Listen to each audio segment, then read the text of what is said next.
Há algumas semanas atrás, o YouTube me recomendou esse vídeo, um vídeo que normalmente eu só ignoraria, um vídeo sobre um manhwa de magia, um tema que eu não poderia me importar menos, mas que alguma coisa me fez clicar nele. Não foi a thumb nem a obra em si, mas essa simples frase, Scientific Magic System.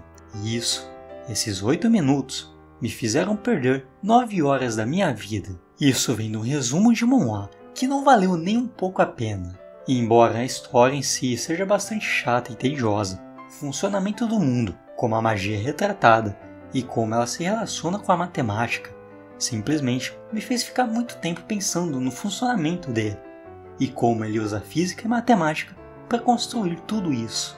Então, como esse manhwa criou o sistema de magia mais genial que eu já vi até agora em uma obra? E como em outras obras, esse mundo possui alguns conceitos que são muito importantes para o seu funcionamento. Primeiro, que a magia não pode ser conjurada em qualquer lugar. Para o mago conseguir usar magia em si, ele precisa criar um campo específico para isso. Isso se dá o nome de zona espiritual. Uma zona espiritual funciona como uma onda, e ela possui 3 partes principais. A frequência, que é o número de vezes que ela se repete em um determinado intervalo de tempo, a amplitude, que é a distância entre a posição de equilíbrio e o ponto mais alto ou o ponto mais baixo da onda, e a velocidade, que é a velocidade com que ela se propaga e que depende do meio. E uma das características mais importantes das ondas é que elas podem se sobrepor a outras ondas. Isso vai ser muito importante daqui a pouco. E as ondas da zona espiritual têm uma característica bastante interessante. Elas são muito parecidas com as ondas geradas pelo impacto de pedras em um lago. Se você já jogou pedras em um lago, piscina ou rio, você vai perceber que existem basicamente 3 formas de jogar uma pedra. Primeiro, que você só joga ela e ela acaba afundando. Esse impacto, que é muito curto, acaba gerando ondas mais visivelmente circulares ao redor do lugar em que essa pedra afundou. Você também pode jogar essa pedra em uma linha reta e com mais força. Isso fará com que ela consiga caminhar por um tempo maior até realmente afundar. E por fim, se você tiver bastante habilidade, você consegue jogar a pedra de uma forma em que ela consiga fazer curvas e se espalhar um pouco mais antes de afundar. Essas 3 possíveis formas de se criar uma onda em um lago são as 3 principais formas de se manipular a zona espiritual nesse mundo. Cada uma dessas formas terá um tipo de magia específica que se adaptará melhor a ela. Mas nesse vídeo não é importante o que cada uma faz. O importante é que dentro dessa zona espiritual, o mago tem liberdade completa para usar qualquer tipo de magia, já que ele se torna praticamente onisciente e onipotente dentro dessa onda. E para esse vídeo, essas 3 formas, o que elas fazem, é completamente relevante. O mais importante é que se a gente fosse trazer esses conceitos para a vida real, é como se o campo de batalha fosse o lago, e até onde a influência do mago vai é a zona espiritual, ou seja, até quão longe a distância da onda percorre. E se existe magia, existe a antimagia. Antimagia é basicamente a interferência de ondas que eu tinha falado lá atrás. Ondas conseguem se cancelar, como funciona a interferência destrutiva de ondas. Quando 2 ondas com frequências opostas se encontram, elas se anulam. Se elas têm frequências iguais, elas vão se cancelar. A onda resultante dessa interferência será uma onda que terá características dominantes da onda que tiver maior amplitude, no caso antimagia. A onda menor será essencialmente modulada para essa onda maior. Em pontos de interferência destrutiva, a onda menor pode ser quase completamente cancelada, afetando a capacidade de usar a zona espiritual. E se até os conceitos fundamentais como antimagia e a zona espiritual seguem leis da física, será que as próprias magias também seguem elas? Vamos tentar pegar alguma dessas magias e tentar destrinchar como elas funcionariam na física real. Se pegarmos a magia de gelo, o que basicamente ela faz não é criar gelo do nada, mas sim remover a energia térmica do ambiente. A temperatura do ambiente é basicamente definida pelo grau de agitação das partículas que estão nele. Quanto mais agitadas essas partículas estiverem, maior será a temperatura. E quanto menos elas estiverem agitadas, menor será a temperatura. E isso cria umas situações interessantes.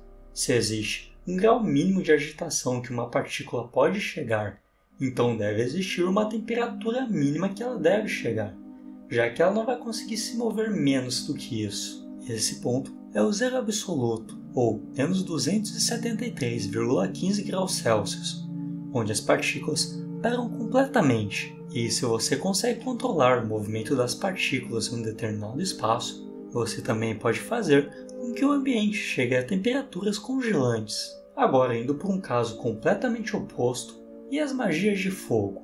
Primeiro, para que uma chama aconteça, ele precisa de 3 coisas principais. Um combustível, que é qualquer material que possa queimar, como madeira, carvão e principalmente gás. Calor, ou seja, deve existir energia suficiente no ambiente para iniciar e manter a reação. E o oxigênio, um componente necessário para fazer o combustível reagir e liberar energia. A combustão ocorre quando o combustível atinge uma temperatura mínima necessária, chamada de ponto de ignição, e começa a reagir com oxigênio. Esse processo irá liberar energia térmica e luz, o que vai formar as chamas. Uma magia de fogo pode atuar de formas diferentes dependendo do que o mago estiver manipulando no momento. Se a magia fornecer calor extra, ela pode elevar a temperatura do combustível até o ponto de ignição muito mais rapidamente do que esperando naturalmente, como se estivesse jogando um fósforo aceso dentro de uma churrasqueira, o que fará com que o carvão pegue fogo mais rápido. Se a magia aumentar a concentração de oxigênio ao redor do fogo, a combustão se tornará mais intensa e difícil de apagar por causa da reação que está acontecendo. E o interessante é que em temperaturas extremamente altas, essa magia pode criar praticamente plasma, já que essas altas temperaturas poderiam fazer com que o gás chegasse a um ponto de ionizar. Isso criaria chamas mais brilhantes e intensas, parecidas com os relâmpagos ou até mesmo o sol. Por exemplo, quanto mais concentrado o oxigênio e o combustível estiverem, usando pressão e dependendo do volume de oxigênio nela, mais eficiente será essa queima. Se o mago tiver um controle do fluxo de ar bastante refinado, ele pode usar cálculos para direcionar as correntes de ar, maximizando o efeito das chamas. E se magias de fogo podem ser otimizadas usando princípios físicos e cálculos matemáticos, a matemática não é só importante nesse mundo, ela é fundamental nesse sistema de magia. Isso é bem fácil de visualizar quando vemos a magia de teletransporte. No sistema de magia de Infinite Mage, inclusive eu não tinha nem falado o nome desse manual até agora, né? Bom, o teletransporte não funciona como o simples desaparece e reaparece. Ele exige que o mago se mova a uma velocidade extremamente alta, se tornando quase que instantânea para um observador externo. Isso significa que ao invés de ignorar o espaço, ele está atravessando uma velocidade absurda. E para isso ser possível, a matemática é essencial. Se o mago quer se transportar do ponto A para um ponto B, ele precisa considerar vários fatores físicos. Para percorrer distâncias em uma fração de segundos, o mago precisa atingir velocidades absurdas, no mínimo chegando à velocidade do som. Isso geraria uma força G tão intensa que o corpo humano deveria ser destruído pela própria inércia. Isso faria com que o teletransporte não seja simplesmente velocidade também, mas também envolver um controle preciso da desaceleração ao chegar no destino. Se o mago não calcular exatamente sua posição final, ele pode acabar surgindo dentro de uma parede, do chão ou até de outro ser vivo. O sistema deve fazer cálculos tridimensionais em tempo real, e para realizar um teletransporte seguro, o mago precisa fazer milhões de cálculos por segundo, o que faz com que para ele ser realmente efetivo e preciso, o mago não pode se teletransportar por uma grande distância, já que o cálculo se complicaria muito mais, e quanto mais eficiente for o cálculo, menos energia mágica será consumida. O mago também poderia otimizar o seu trajeto para tornar ele mais eficiente, mais rápido e consumindo menos energia. E uma das possibilidades seria literalmente dobrar o espaço-tempo. Mas teletransporte é um tema tão interessante que eu falo mais dele nesse vídeo.